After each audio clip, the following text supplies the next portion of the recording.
I'm not gonna lie, I hate the sound of my own voice on video, but here we go.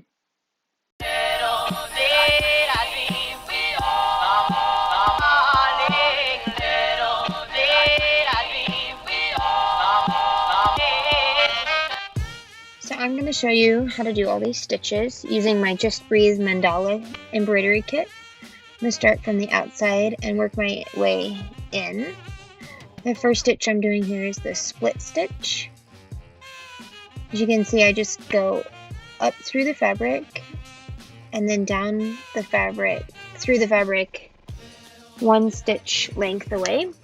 When I come back up through the fabric again, I go through the middle of the stitch lengthwise, and then also in the middle of all of the thread of the previous stitch.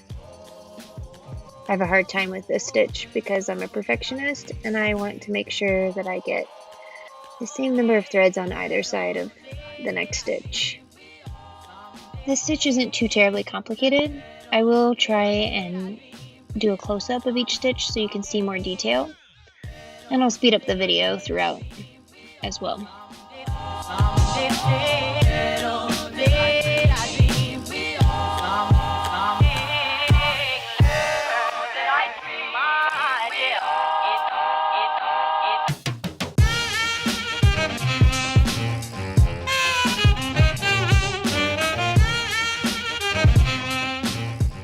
The next stitch we're going to work on is called the running stitch.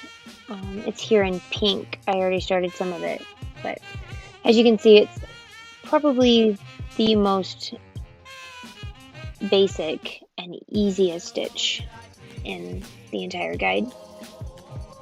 You're just going to come up through the fabric and then back down through the fabric one stitch length away, and then up through the fabric another stitch length away and back down.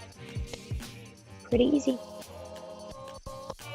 For some of the stitches, you can use the sewing method, which means your needle stays on top of the fabric rather than pulling the needle all the way up and through and then back down and pulling the thread tight. You're going to keep your needle at the top, so you push down and then back up before pulling the thread all the way through.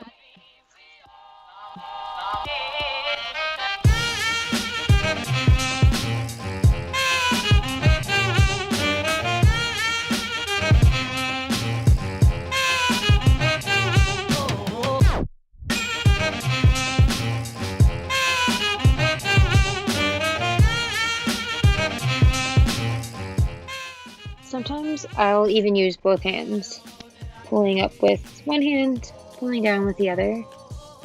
Just makes it a little easier.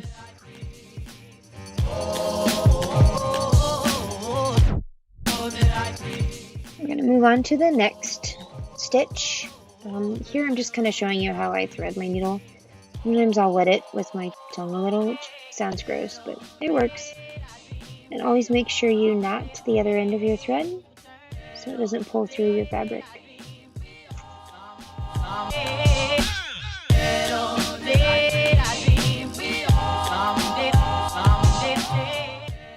Next, we're going to work on the outline stitch. It's kind of similar to the split stitch, but we're going to come up through the fabric, down through the fabric one stitch length away. Before pulling tight, we're going to come back up through the middle of that blank area, keeping the working thread above the needle. So back down. Before pulling tight, come back up through the middle and pull tight. Just make sure you always keep your working thread above your needle or your stitching line on this stitch.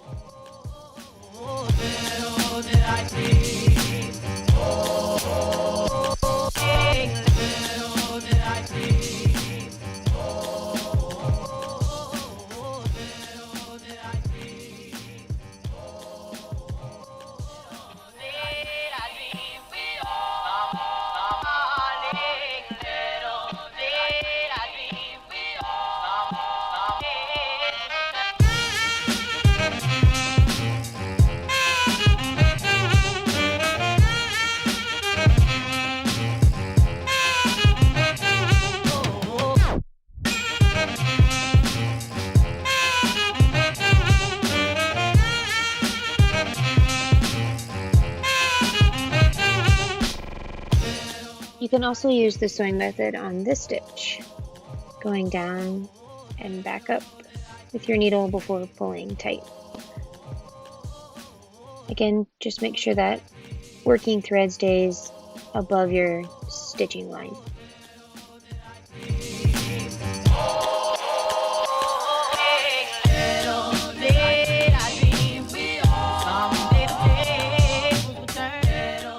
Next, we're going to work on this scroll stitch.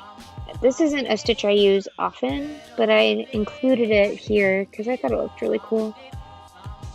You're going to come up through the fabric and then create a circle with your thread, going back down and up a stitch length away, making sure that entire circle stays underneath your needle,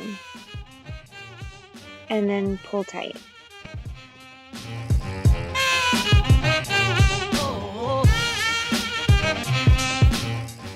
Making a circle, going down and back up, keeping your thread below your needle the whole time. I also found out if you keep your needle there and then pull your thread tight, it helps it to look a little bit better and a little neater.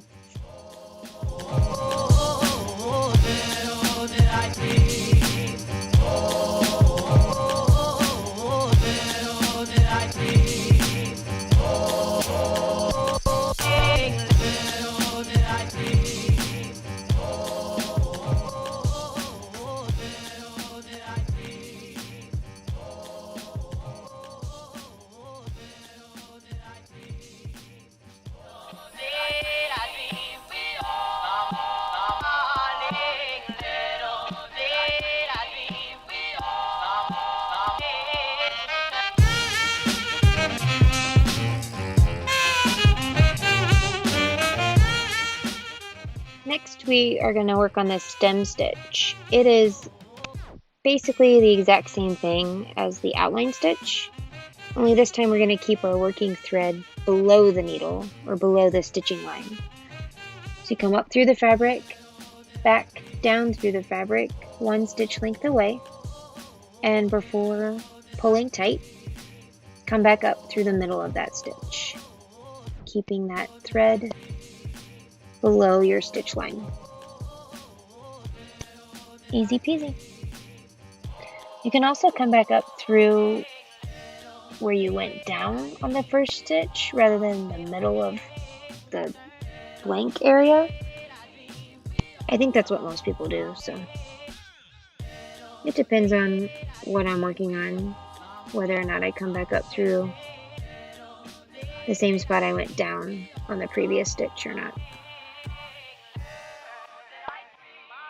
Also, hopefully you all aren't totally sick of this song by the end of this video, but I freaking love it, so I thought it'd be fun to include here.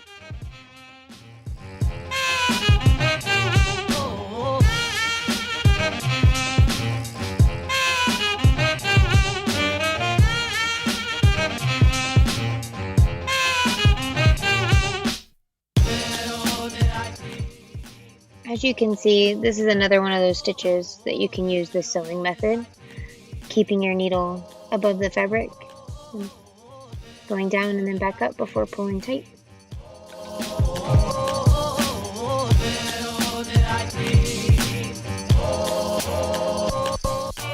The open cretin stitch is what we're going to work on next.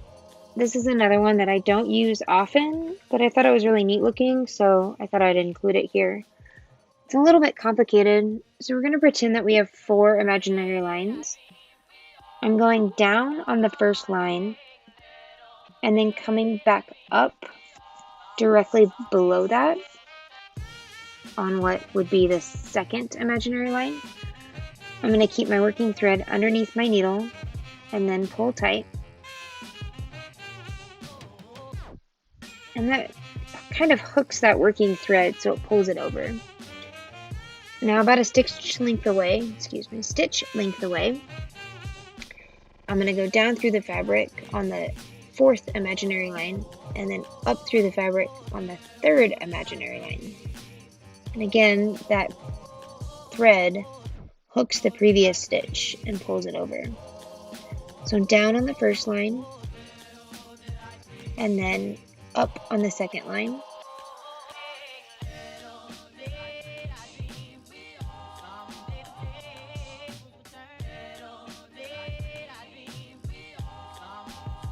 Hooking that previous stitch down on the fourth line, and then back up on the third line, again hooking the previous stitch.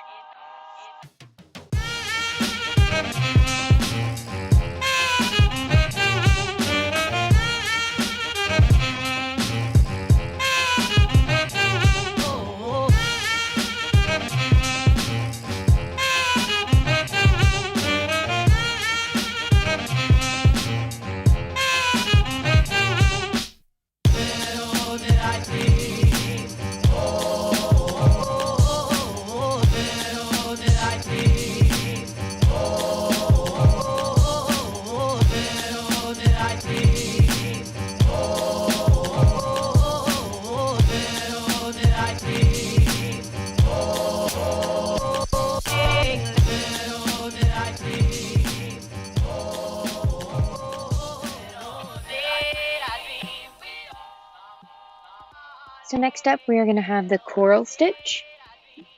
Again, another one I don't use too terribly often, but I do love the way it looks. I'm going to come up through the fabric and pull tight, and then keeping the needle in the fabric, I'm going to go down and back up about a stitch length away from the first stitch. Leaving my needle there, I'm going to take the working thread and go over the needle, the tip of the needle, and then under, and then holding that tight, I'll pull the needle tight. It kind of creates a little knot in the middle of your stitch. I'm going to do it again here, going down and then right back up, leaving the needle there, wrapping the thread around, pulling tight.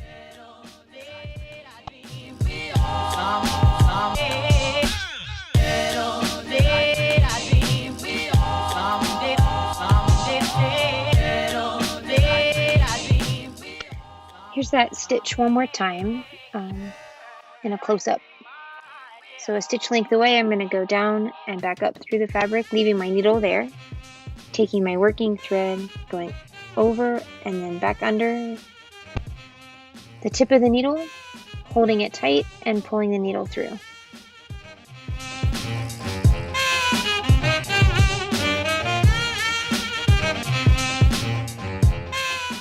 So next we're going to create a lazy daisy using a chain stitch and a straight stitch. It's basically little loops with a straight stitch to hold it down. So you're going to come up through the fabric and then go back down through the fabric right next to it, but not in the same hole, leaving a little loop. And before pulling tight, come back up through the fabric, depending on how big you want the loop to be. And then stitch a straight stitch around that loop. So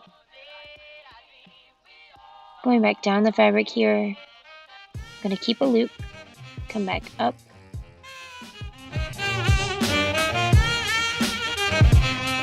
through the loop, and then stitch right back down on the other side of that thread that's created the loop. It may be easier to see once we do the close-up video.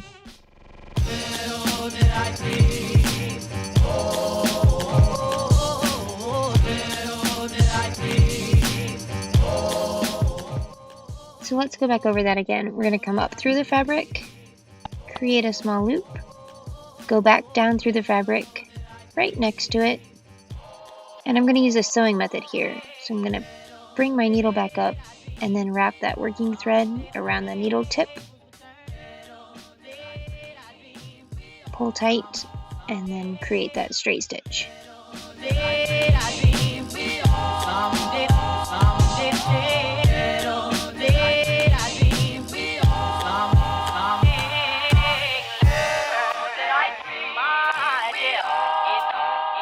So next up, we're going to create a French knot.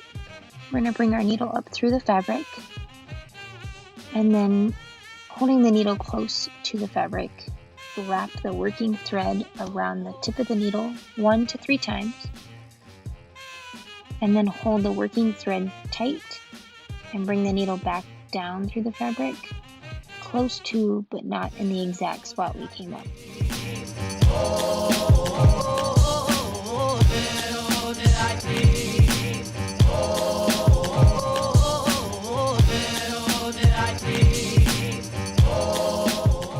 I hold my working thread somewhat tight, but not too tight until after the needle is all the way through.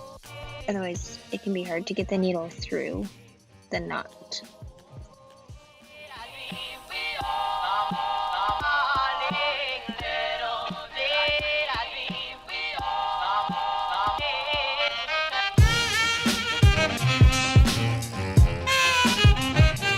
Next up is my most commonly used stitch, the backstitch. You're going to bring your needle up through the fabric about a stitch lengths away from the start of your stitch line, and then going backwards, make a stitch, taking your needle down through the fabric. Then bring your needle up a stitch length away from the beginning and back down through where you came up the first time.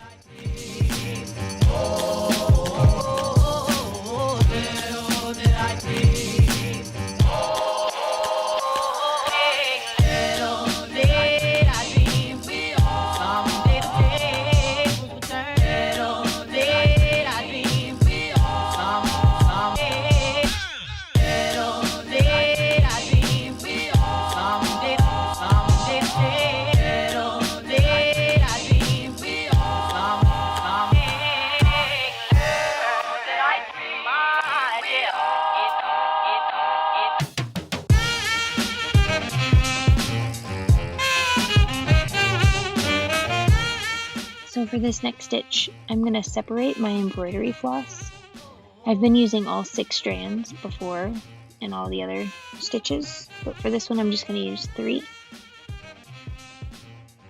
And then I'll double knot the end to make sure that it doesn't come through my fabric. It's a pretty loose weave fabric. So we'll get started on straight stitches and satin stitches. Satin stitches are basically just a bunch of straight stitches all close together.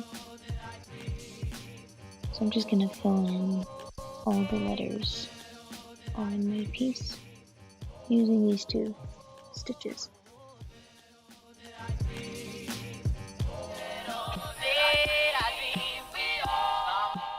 Both of these stitches are just basically coming up through the fabric and then choosing how long you want the stitch to be and going back down through the fabric. You can see here I went back up through the fabric near where I went down the first time rather than wrapping the fabric, and that's just to save a little bit of the embroidery floss.